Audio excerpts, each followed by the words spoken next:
Hello everyone, I hope you all are fine and you might have gone through my previous video on this chapter, that is from trade to territory. In this chapter, the last portion of the content we will discuss.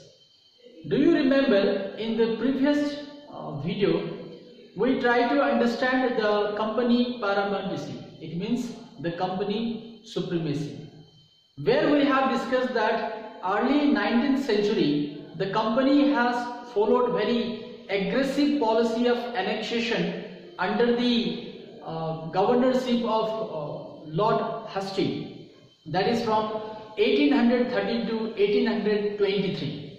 Within this phase of time, the company has played so aggressive policy or followed so aggressive policy and tried to annex large number of Indian princely estate under its control.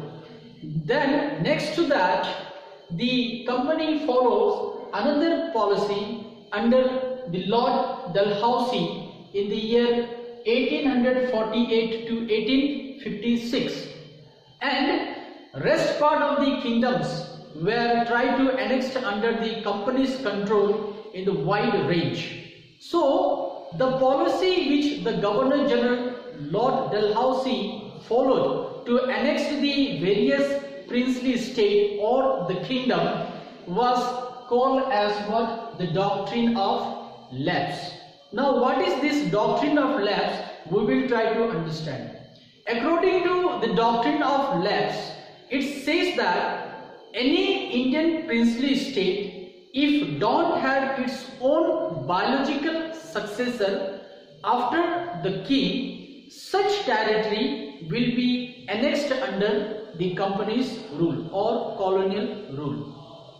Now this policy which Dalhousie followed was not liked by many of the kings of the princely state, and following this policy so many kingdoms were annexed. Some of such kingdoms which were annexed following the policy of doctrine of lapse were Satara, which was annexed in 1848. Next to that is Sambal, which was annexed in 1850. Again Udaipur 1852, Nagpur 1853, Jhansi 1854, Awadh 1856.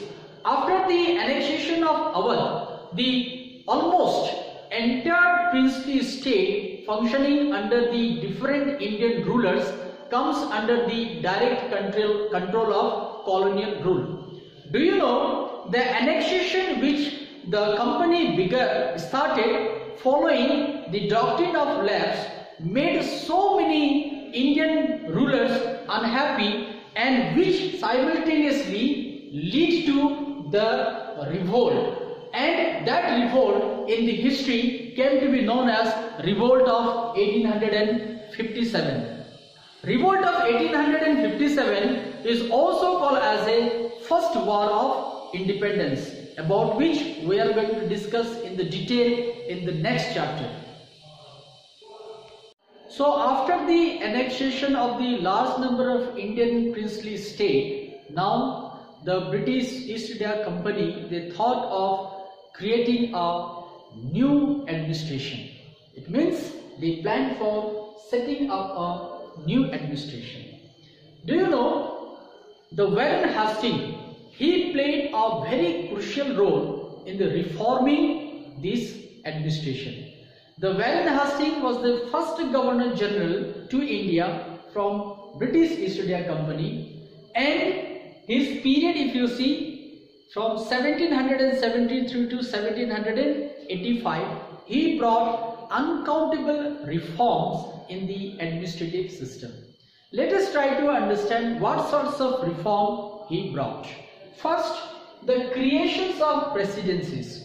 Do you know, for the smooth administration, this large territory, it was divided into different presidencies. Now what are these presidencies? These presidencies are the Bengal presidencies, the Madras presidencies, and the Bombay presidencies. Now Governor Generals are the supreme head of these presidencies. All the administrative affairs have to be looked after or supervised by these Governor Generals. Afterwards, what they did, when the presidencies were created, they tried to bring reforms in the administration. And what sorts of reforms they brought? They brought reform in the judicial system also. Now, what is judicial system? It means the courts. Let us see what kind of reforms they brought. Do you know, these reforms has already begins from 1772, and it's in his period its pace was very fast. So first is what? They bring a certain reforms in the criminal codes. These criminal codes also called as what? Faujdari Adalat.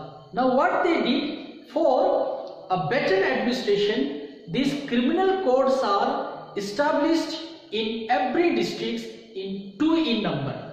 Another, they also established civil code, which is also called as a Diwani Adalat. Now this Diwani Adalat work is to maintain or collect the tax. Whatever is collected by the company, its records are maintained in this code. So in this way you see they have created the criminal codes and civil codes. Do you know, the creations of these codes often create some confusions, because the Indian, if you see, they are in one reason to another reasons, they have a diverse group of people living with the distinct identities or different identities. Often these kind of things were brought certain challenges to the company. And what the Warren Hastings tried to do to eradicate these challenges and to give a better administration, he thought of translating the Indian laws. Okay, let me tell you something about it. When we talk about the Indian laws, during the Indian rulers' time, what happened? Most of the laws are made keeping these Dharma Shastras and other religious texts giving up priorities. The laws are made, the laws are designed based on these religious texts which are holy among the different communities, people living in the country. And he wants to reform these laws. So, reforming these laws, he wants to give a uniform law for the all different presidencies. And to give these uniform laws, what the Warren Hastings tried to do, he appointed many of the Pandits and asked them to prepare a digested portion of these Dharma Shastras. But one challenge is what? The Dharma Shastras has different schools in our country, and when these Dharma Shastras were translated by the different Pandits or the scholar, they have translated based on their school of learning, and that was another challenge. After that, what happened? Again, these Pandits were appointed by the company, and this digested portion of the Dharma Shastras were asked to prepare, and this digested portion of the Dharma Shastras were translated to English or translated in English. The person who translated that in English was N.H. Hill. Now, based on this translation portion of Dharma Shastras, the laws were designed by the company to give a better administration. So this is how we see. Not only these Dharma Shastras, as we know that India was habited by the large group of people who are the follower of the Islam religion, and the Islam holy texts were also translated in the same way, and these were made as what? The laws. Okay, so in this way the reforms were brought, and slowly company started to take up all the control in their hand. And in these judiciaries or in this court, though we often, in some cases, we can see that judges are from the Islam communities and the Hindu communities as well, but the overall supervision is being done by Governor Generals. So in that way, these reforms also help the colonial ruler to set up a new kind of administration and hold their control stronger over the Indian territory. This is first, another aspect. Finally, the sole power of the company was what? The sole power of company was its army. So company sole power was its army. That's why, to make it secure from other foreign powers, not only from the Indian rulers, but from other foreign powers also, as we have discussed in the previous chapter, Russia too was, the Britain has a fear of Russia that they may invade India, or they may enter India for the trade purpose from the northwest part of our country. That's why, to safeguard its control over the Indian princely state or its territory or on its trade, the company strengthened its army. Now army too was reformed, they were given a better drill. Now Indians were also started to recruit in the army, who were called as a sepoy. The word sepoy is an anglicized version of Indian word sipahi. No, the modern methods of warfare were taught to army, and ultimately the Britishers, they made themselves very stronger in the Indian princely state. So this is how we have discussed in this chapter. So finally, what is the conclusions comes out with this particular chapter is that the company transformed from trading to territory power. It means the company has come here as a trading company, but they transferred to territorial power. And what makes it happen? The most important point that we need to know is what made the Britishers allow to happen this. No doubt, when the Britishers has come, the country was under the rule of Mughals, and when Mughal power was weakened after the Aurangzeb, what we have discussed, the Mughal power became disbalanced, and there was lots of divisions of the Indian territory into a small princely state, has given lots of opportunity to the company to raise in power. But major point is what? The new technology helped the company. Do you know, the mid of the 18th century was the era of beginning of Industrial Revolution, and this Industrial Revolution has causes for the invention of various technologies.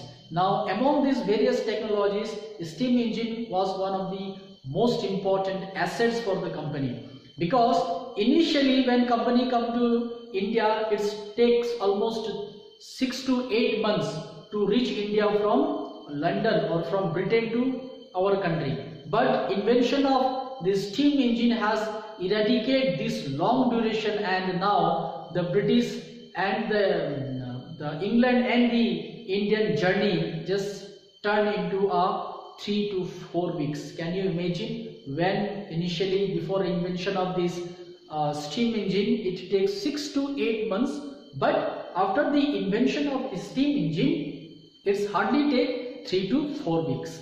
In that way, now they got a better reinforcement facilities, and ultimately it's made their system of governance or their control over the Indian territory stronger. And finally, when they have annexed the Awadh, always remember Awadh is, that's why important. 1856, the last princely state was annexed. The powerful princely state was annexed by the company, that was Awadh. And after the annexation of the Awadh, a huge revolt was broke out against the company, and that is called as what? Revolt of 1857, about which we are going to discuss in the next chapter. I hope children, after discussing this many things in this video, it will surely help you to understand the text. But I would like to tell you that after going through this video, you must read the chapter, because chapter reading is very important. Most of the content you will find there, and it will clarify your doubt after watching this. So thank you so much and keep on learning and take care of yourself very well.